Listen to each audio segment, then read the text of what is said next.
Imagine करो आप ऐसी कंपनी के फाउंडर हो जो शार्क टैंक की 38 कंपनीज कंबाइन भी कर दें उससे ज़्यादा प्रॉफिट बना रहा है। अब इमेजिन करो कि सारा का सारा प्रॉफिट आप एक गांव में बैठ के बना रहे हो और जब आप अपने ऑफिस जाते हो आप एक लुंगी में जाते हो, अपनी साइकिल पे जाते हो। कुछ इम्पॉसिबल सा लगता है राइट, लेकिन इस आदमी ने करके दिखाया है। इंडिया का स्टार्टअप सीन बहुत सही चल रहा है और ये एक चमकती भी दुनिया है जहाँ पे इन्वेस्टर्स के पैसों में आग लगाना न्यू नॉर्मल है और जो स्टार्टअप में लॉसेस हो रहे हैं वो फाउंडर्स बैजेस ऑफ ऑनर की तरह पहनते हैं। लेकिन एक ऐसा आदमी है जो इस लाइन में बिल्कुल अलग खड़ा है। इनकी कंपनी 2800 करोड़ का प्योर प्रॉफिट करती है, रेवेन्यू नहीं, प्योर प्रॉफिट। और बहुत सारे इंडियन यूनिकॉर्न्स को भी मिला दो, उससे ज्यादा प्रॉफिट सिर्फ एक कंपनी कर रही है। और सबसे सरप्राइजिंग बात यह है कि इस फाउंडर ने इन्वेस्टर का एक भी रुपया नहीं लिया अपने बिजनेस को बनाने के लिए। स्टार्टअप्स की ऐसी ग्लैमरस दुनिया है जहां पे top unicorn founders luxury car के अंदर घूमते हैं और उन्होंने बड़े बड़े ऑफिस ले रखे हैं दिखावा करने के लिए। लेकिन ये फाउंडर एक गांव के अंदर रहता है, अपनी खुद की सब्जियां उगाता है, एक बाईसाइकिल के ऊपर ऑफिस जाता है और अपने गांव के लोकल तालाब में नहाता है। लेकिन फिर भी इनकी कंपनी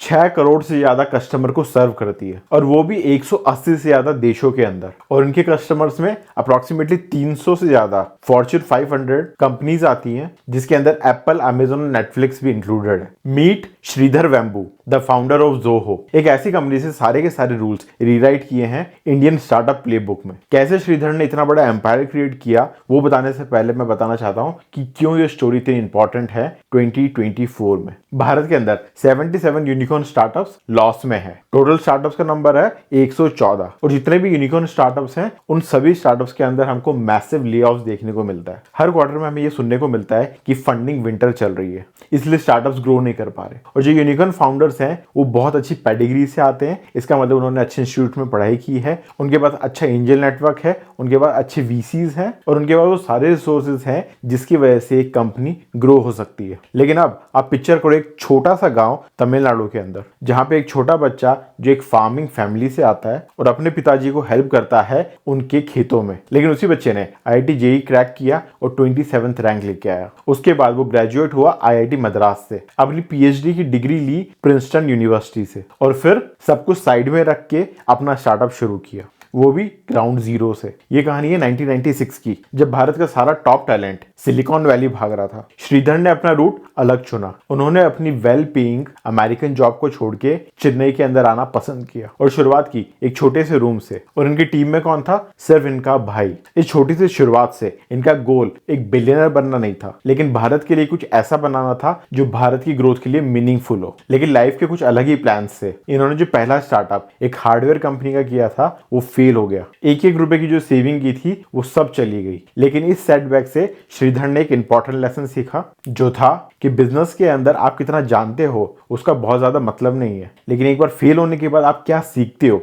उसका बहुत ज्यादा मतलब है। लेकिन फेल होने के बाद क्या सीखते हो उसकी बहुत ज्यादा इंपॉर्टेंस है। फिर श्रीधर की लाइफ में एक ऐसी अपॉर्चुनिटी आई जिसने पूरा गेम ही चेंज कर दिया। एक ट्रेड शो के अंदर एक जापानीज कस्टमर ने इनको रीच आउट किया अपनी एक परेशानी के साथ। उनकी परेशानी थी कि जो एंटरप्राइज सॉफ्टवेयर्स हैं वो बहुत ज्यादा एक्सपेंसिव है और वो किसी को ढूंढ रहे थे जो ऐसे ही सॉफ्टवेयर्स अफोर्डेबल रेट्स पे डिलीवर कर सके। और सिर्फ एक सिंपल क्वेश्चन $1 बिलियन अपॉर्चुनिटी बन गया श्रीधर के लिए। फिर शुरू होता है year 2000, the .com bubble burst. सभी इंटरनेट कंपनीज को बहुत ज्यादा लॉसेस हो रहे थे। 80% ऑफ द क्लाइंट्स रातों रात छोड़ के चले गए और उस समय बहुत सारे फाउंडर्स ने अपने एम्प्लॉयज को फायर किया, कॉस्ट कटिंग शुरू की और अपने बिजनेसेस को बचाने के लिए लोन लिया। लेकिन श्रीधर ने सबसे हटके कुछ रिमार्केबल किया। ये अपने 115 इंजीनियर्स को लेके आया और उन्हें कहा कि ये कोई क्राइसिस नहीं है, ये हमारा R&D ईयर है। जब बाकी सारी कंपनीज अपने एम्प्लॉयज को फायर कर रही थी, श्रीधर ने फोकस किया कि वो रिसर्च एंड डेवलपमेंट में काम करे और इनोवेट करे। और इसका नतीजा ये हुआ कि उनका सबसे ज्यादा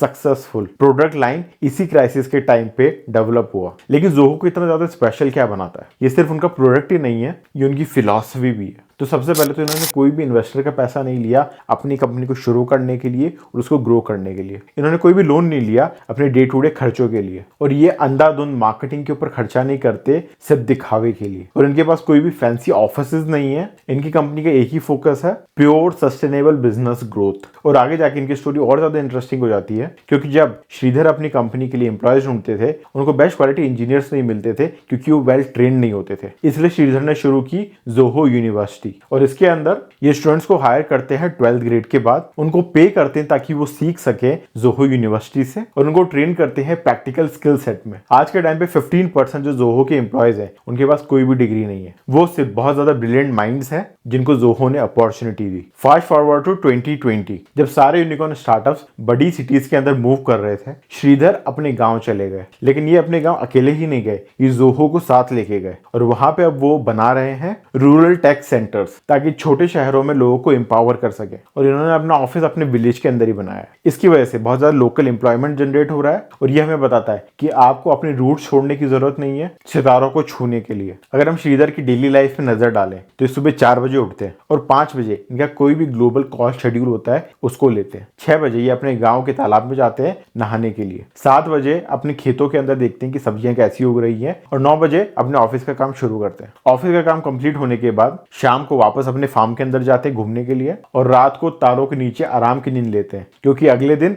वापस सारा रूटीन सेम रिपीट होगा। हमें श्रीधर और जोहो के बारे में बहुत सारी चीजें पता चली, लेकिन कैसे ये ग्लोबल जायंट के साथ कंपीट करते हैं, तो इसके लिए श्रीधर बताते हैं देयर आर 5 पावर मूव्स। पहला है लो कॉस्ट इनोवेशन। आपको डेली इनोवेट करना पड़ेगा अपने प्रोडक्ट्स के अंदर, लेकिन इनोवेशन के ऊपर कोई फैंसी खर्चा नहीं करना है। सिर्फ प्रोडक्ट आपको यूजेबल होना चाहिए और यूजर फ्रेंडली होना चाहिए। दूसरा है जीरो डेप्ट पॉलिसी। इन्होंने अपने स्टार्टअप के अंदर कोई भी लोन नहीं लिया है, क्योंकि अगर आपका बिजनेस कुछ लोन लेता है तो उसकी रीपेमेंट आपको करनी पड़ेगी, और ये बहुत ज्यादा बर्डन डालता है आपके स्टार्टअप के ऊपर, आपके ड्रीम के ऊपर। तीसरा है मल्टीपल प्रोडक्ट स्ट्रैटेजी।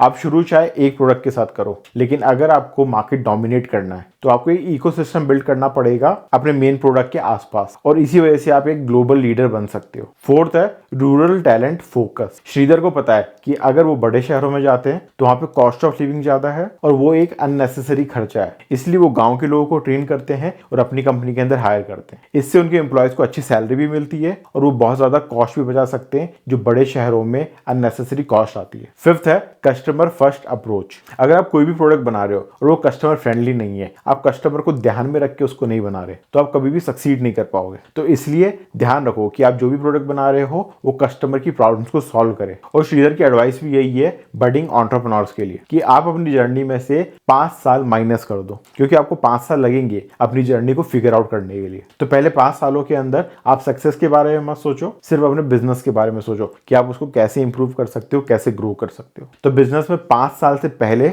जो भी आप कर रहे हो वो आप सीख रहे हो, और 5 साल के बाद इट्स अबाउट अर्निंग। तो जोहो के फ्यूचर प्लान्स क्या है? तो इनकी फ्यूचर प्लान्स में पहली चीज आती है एक्सपेंडिंग रूरल ऑपरेशंस। ये चाहते हैं कि इनकी रीच गांव-गांव तक पहुंचे ताकि छोटे शहरों के टैलेंट को सपोर्ट मिल पाए। दूसरा चाहते हैं कि इनका रेवेन्यू और ज्यादा ग्रो हो, और ये भारत के हर बिजनेस तक पहुंचना चाहते हैं अपने प्रोडक्ट्स और सर्विसेज के साथ। जोहो कोशिश कर रहा है कि वो सेमीकंडक्टर कैपेबिलिटीज भी बिल्ड करे ताकि इससे भारत के एम्बिशन को मदद मिल पाए। श्रीधर की इस जर्नी से बहुत कुछ सीख भी सकते हैं। पहला इंपॉर्टेंट लेसन ये है कि आपको सक्सेस के लिए कुछ भी फैंसी करने की जरूरत नहीं है। ना आपको फैंसी डिग्री की रिक्वायरमेंट है, ना आपको फैंसी शहरों में रहने की जरूरत है, ना आपको फैंसी कार चाहिए, ना फैंसी ऑफिसेस चाहिए। सिर्फ आपका हार्डवर्क और डिटर्मिनेशन आपको चाहिए ताकि आप सक्सीड कर पाओ। दूसरा, अगर कोई भी क्राइसिस आती है तो शायद वो एक अपॉर्चुनिटी है जो बहुत सारे लोग देख नहीं पा रहे। तो किसी भी क्राइसिस के टाइम पे आपको वो अपॉर्चुनिटीज तलाशनी है और अपने आप को प्रिपेयर करना है सही समय के लिए। तीसरा है stay true to your roots. Sridhar के बहुत ज्यादा अपॉर्चुनिटी थी कि दूसरे देश में जाके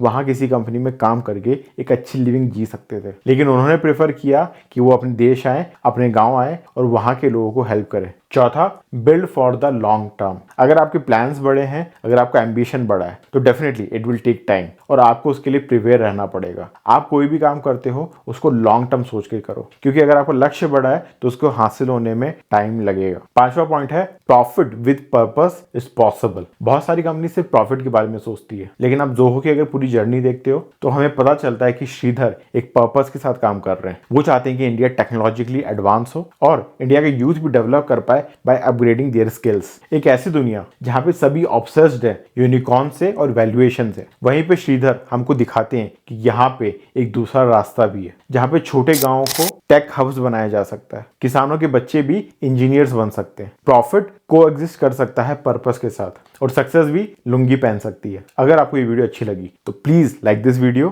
कमेंट के अंदर बताइए नेक्स्ट स्टोरी में किसकी कवर करूं, और इस वीडियो को शेयर करिए उन दोस्तों के साथ जो नई अपॉर्चुनिटीज की तलाश में। मैं मिलता हूं आपको नेक्स्ट वीडियो में। टिल देन, जय हिंद, जय भारत।